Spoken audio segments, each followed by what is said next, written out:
Hey, welcome back to the Ping Pong Flick Show. My name is Chris Wong. First of all, let's start off with Justin Kroll. Remember that huge, big announcement, that big news that was going to come out today? Well, apparently it's just, what a troll. I mean, I seriously, I was like, it's just Jessica Chastain is in talks to be Beverly, the adult Beverly in It Chapter 2.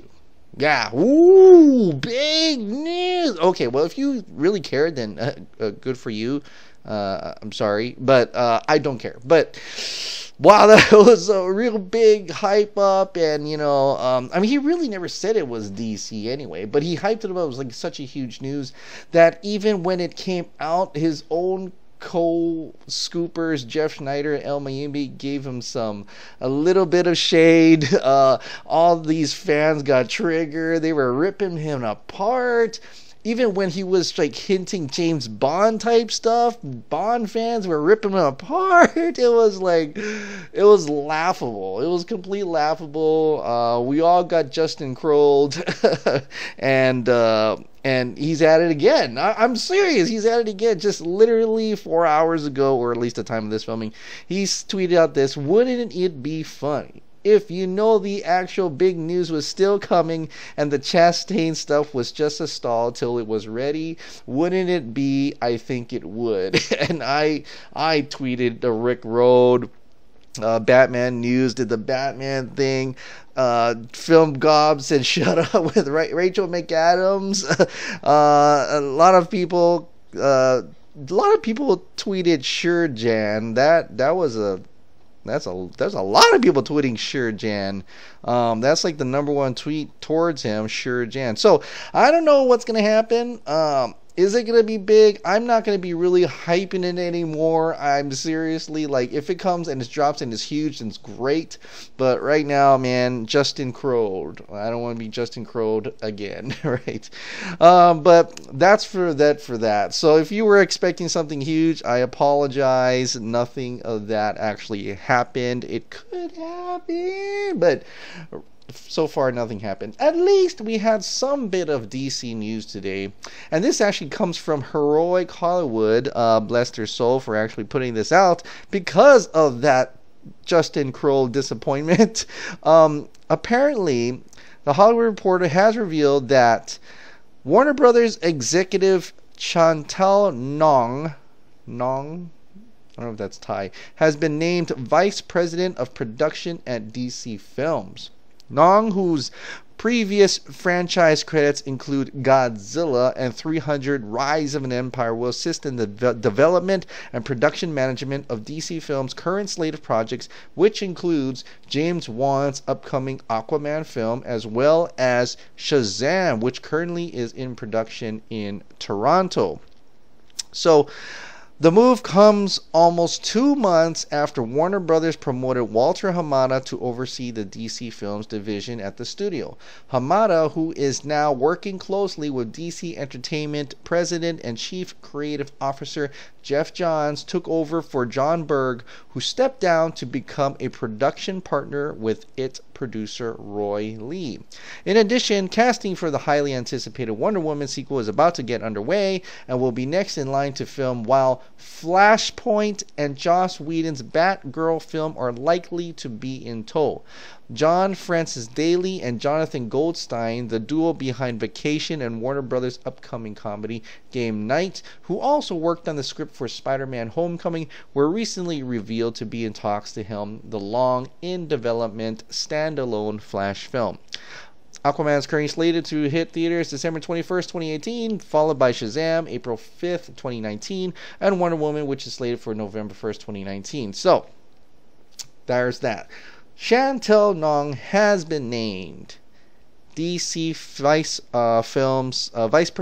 Vice President of Production at DC Films. So, to me, that's great. I think, and someone noted that it's another Asian exec, and I'm happy, happy that there's Asian execs out there getting some major recognition by being leaderships in executives and bosses for these types of film productions. But quite honestly, I don't care. as long as you do a good job, you listen to your directors, make sure that director's vision, the person you hired for that vision, and you all agree on that one vision and make it to that vision without impeding, without interrupting and impeding onto that vision, and ripping it apart and making reshoots and all this kind of stuff, and totally changing your thought process halfway in between. You agreed on something, make it happen. That's all I want. That's all I care for. So it doesn't matter who's the boss of that. It is interesting, though, to hear that Flashpoint and Joss Whedon's Batgirl are likely to be until the next films that are coming. Flashpoint, I could see that happening, as they're trying to get that Flash. They've been trying to get that Flash underway for a long time. They scrapped Rick Famuyiwa's, I think he was going to be an origin film of Flash, into Flashpoint, and I'm still hesitant about that because of John Francis Daley and Jonathan Goldstein. I didn't care for Spider-Man Homecoming. I thought it was an average superhero film.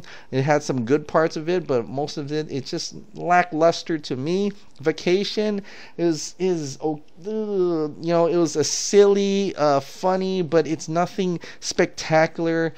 Game Night, I hear it's actually quite good, but the trailer has not actually appealed to me at all, even though I really like Rachel McAdams. But and you could say, they could be good directors. Vacation was fine. Yes, but this is Flashpoint. Flashpoint is a huge movie. Well, I don't know if it's a huge movie, but it's a huge story.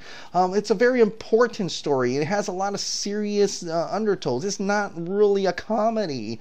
And it has Batman, and it has Wonder Woman, it has Aquaman. I don't want no baby Flashpoint, like how the Flashpoint, it's called Flashpoint on a TV show. That's not Flashpoint. You just took you put them in another dimension or another multi-universe, and you called it Flashpoint just for the heck of it, just to get people to watch it. But it was not Flashpoint. It's not the Flashpoint that's on in the stories. It's not the Flashpoint in the comics. It's not Flashpoint Paradox in the cartoon movie.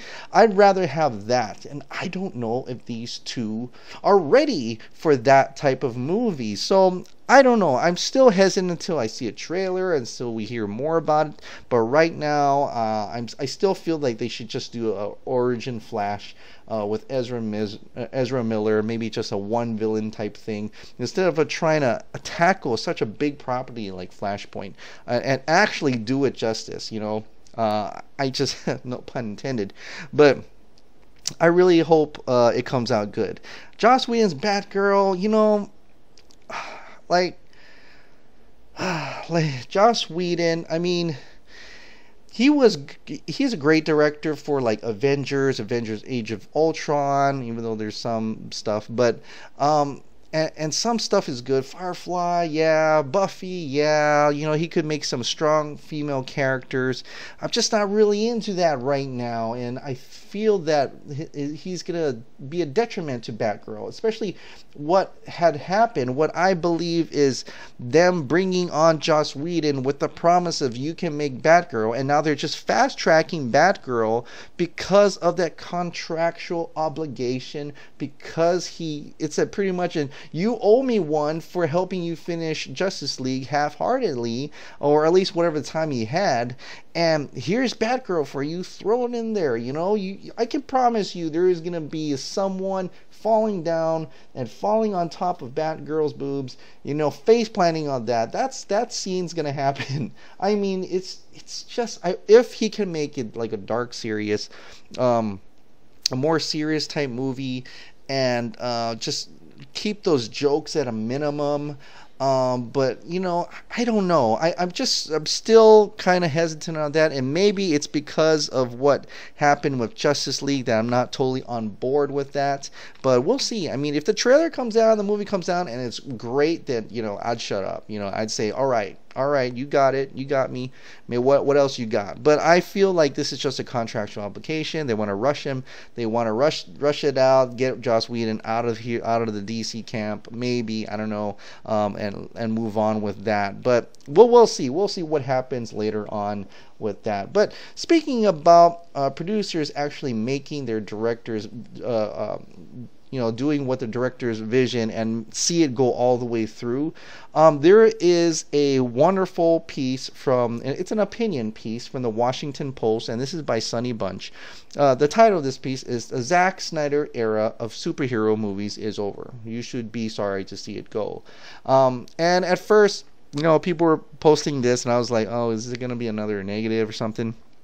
But when you read it, it's actually quite true. And he plays a little bit both sides. He talks about how Black Panther, which is awesome. I think it's awesome. It was a really good movie, and it wowed critics. It's got an A+ cinema score. Made a lot of money, $235 million in the first 4 days of release. Great. Although people compare it to Justice League, Rick Famuyiwa, who threw shade by saying it doubled Justice League, and he threw it on tweets. Obviously, he has a lot of angst and trepidation for Warner Brothers for not going through what he thought he should have been made a good Flash movie. So sorry to hear that. The corporate meddling of Justice League, it turned out not as good as they wanted it to be. There was still divided fans, especially fans who love the Zack Snyder universe. And there are people who actually love this Justice League, this type of vision for DC rather than what it had before. What Batman v Superman, Man of Steel really turned them off. I have a few friends who are exactly that. I have one who watched Justice League like 6 or 7 times in the theaters, and he's a huge Batman fan. He's a huge DC Comics fan, so he'd rather see that.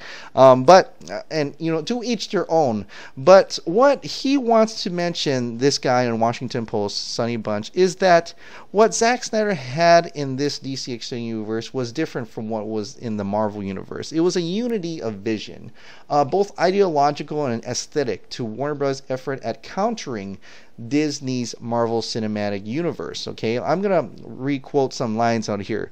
There was some sniggering when DC announced that Snyder, hot off the heels of Watchmen in 2009, would direct Man of Steel. Indeed, the auteur was forced to assure audiences that there would be no slow motion action sequences, his signature artistic affectation, but this was always a mistake. The reason Snyder's previous comic book adaptations 300 and Watchmen had worked was that speed ramping effect he so loved, in which he slowed down the action and sped it back up as the camera drifted along, spectator to carnage. Perfectly mimicked the experience of reading a comic book. You see a frame and then another frame, but not what happens between them. Speeding up, then slowing down suggests how the eye flits across the page, going from one act of violence of another. And that was the most beautiful things that he actually started that in a way where it's slow motion and it's graphic. Even the blood and gore looked artistically appealing in 300. And Watchmen, oh my, it's so beautiful in how he portrays of violence in that way. It turns off a lot of people, but for an artistic person, it could mean so much more, especially having these frames of comic book come to life, captured on screen. And I believe that is so awesome. And this person seems to see it that way as well. This aesthetic, and now they did the slow-mo killing, they did the slow-mo, Snyder put back that type of slow-mo, that type of artistic ideas and artistic vision back into Batman v Superman Dawn of Justice, because Man of Steel had some of that, but it was mostly trying to be more gritty, trying to be more down to earth. Even it has a shaky cam, so it was a little bit different from what he's used to. And Larry Fong came back for Batman v Superman Dawn of Justice, so that's why that looked visually a little bit more like how he usually does his movies. So this aesthetic carried into other movies overseen by Snyder during his tenure atop the DCU. The early action sequences in Wonder Woman felt very much like outtakes from 300, filled as they were statuesque filled as they were with statuesque individuals leaping into the air in slow motion, firing arrows and hurling spears at invading savages. Wonder Woman charged the German offices echoed Batman's rescue of Ma Kent in Batman v Superman, and it's not surprising that the single best moment in Justice League toys with the use of slow motion to demonstrate exactly how powerful Superman is. So, this aesthetic vision may have triggered sniggers. Aggressively unique artistry often does, but it's far superior to the MCU's house anti-style, that cautiously competent CGI mishmash that defines the adventures of the Avengers and their friends. Very cleverly put. It really does. That's why when you look at the Marvel films, for the most part, they all look and feel the same. The action is quick and feels the same.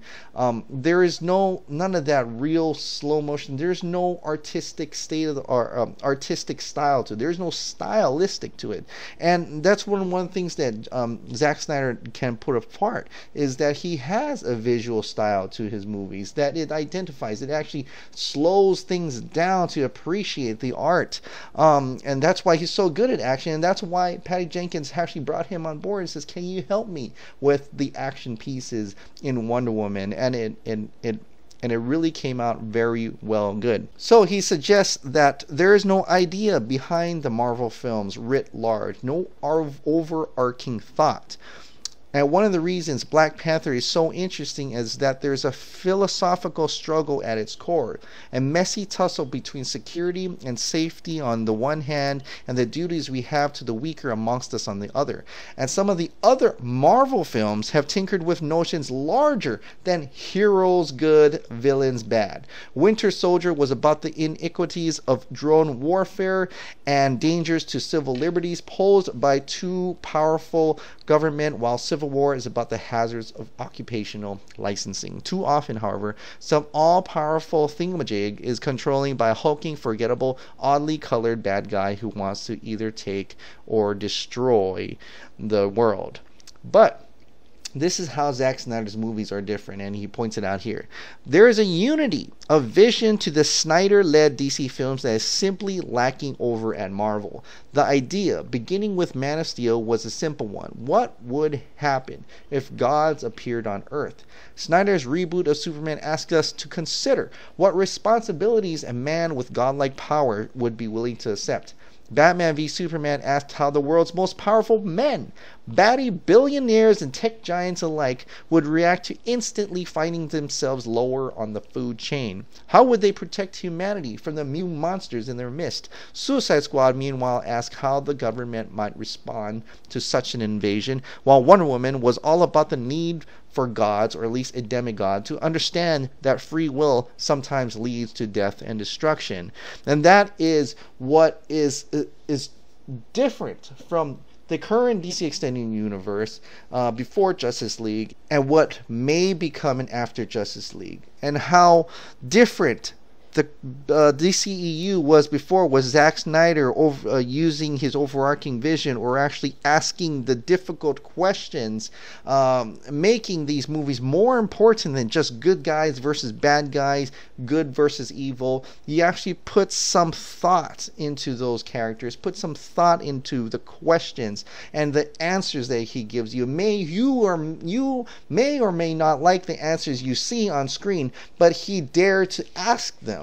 While Marvel is just pushing out just good versus bad guy, just kiddie style action adventures, until some of them came out that were actually good and thought-provoking. Like he said here, Captain America, Winter Soldier, which I still feel is the best Marvel movie. Black Panther, Civil War. These movies ask those questions, dare to ask those questions in a way, questioning our own humanities, the decisions that we make, what would be the good choice, what would be the bad choice, what is right or wrong, or, having the society, having that cinematic universe finally living in the gray zone for a while. Those movies puts them in that gray zone, just like how Zack Snyder's movies have done in the past. So this is kind of like a requiem for Zack Snyder, and thoughtfully put out. I love this little piece, opinion piece from Washington Post. I'll put the link down in the descriptions down below, and I believe everybody should read this and just understand what Zack Snyder was trying to do and what ultimately he could not finish the vision that he wanted to accomplish. And you know, we should be sorry to see him go, because from now on it could be more like the Marvel movies, where instead of DC trying to do something different, trying to make some thought-provoking pieces, they're just continuing to chase Marvel's tail, you know, and will probably never ever catch it. Alright guys, what did you guys think about Justin Kroll? Are you ready to get Justin Kroll again, or did you already know that it was not going to be anything that big? Unless you're really, you know, into it, then, you know, kudos to you. What do you guys think about Chantal Nong now being the vice president of DC Films? What did you think about this article for Zack Snyder, remembering his movies and reminding us what his vision was, and how some of his movies were more important than what it may appear to be? Alright guys, thank you so much for subscribing. Thank you so much for watching. I'll see you next time. Bye.